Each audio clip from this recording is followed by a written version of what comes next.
છોટાઉદેપુર જિલ્લામાં પાણ તાલુકાના પાનવડ ગામેથી અંબાજી મંદિર ખાતે પગપાળા જવા સંઘ રવાના થયો। પાનવડ ગામમાંથી છેલ્લા 15 વર્ષથી અંબાજી મંદિરે દર્શન કરવા માટે પાનવડ અને આજુબાજુ ગામના મોટી સંખ્યામાં માઈ ભક્તો ચાલીને પગપાળા જવા સંઘમાં જોડાય છે।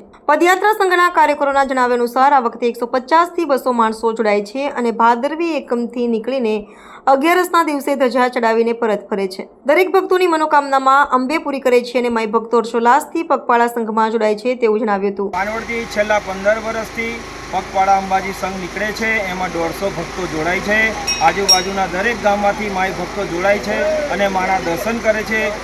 ભાદરવી એકમથી નીકળીને 11ના દિવસે ધજા ચડાવીને બધા દર્શન કરીને સૌ સાથે મળીને મા અંબાના દર્શન કરીએ છીએ અને ગામમાં પરત ફરીએ છીએ।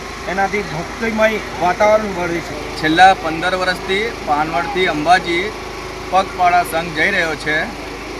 એમાં આ વખતે અંદાજે 150 જેવા માણસો છે પગપાળા સંઘમાં ને માતાજીની કૃપાથી બધાની મનોકામના મા અંબા પૂર્ણ કરે છે ને મા અંબા બધાને શરીર તંદુરસ્ત રાખે, પોતાના દુઃખ દૂર કરે એવી લોકો માનતા માને છે અને માનતા મા અંબા પૂરી કરે છે ને મા અંબાનો એટલો વિશ્વાસ છે લોકો પર કે જે પગપાળા સંઘમાં પાનવડ અને પાનવડથી આજુબાજુના જે ગામડાઓ છે, જે ગામડાઓથી બી લોકો અમારી સાથે પગપાળા સંઘમાં આવે છે।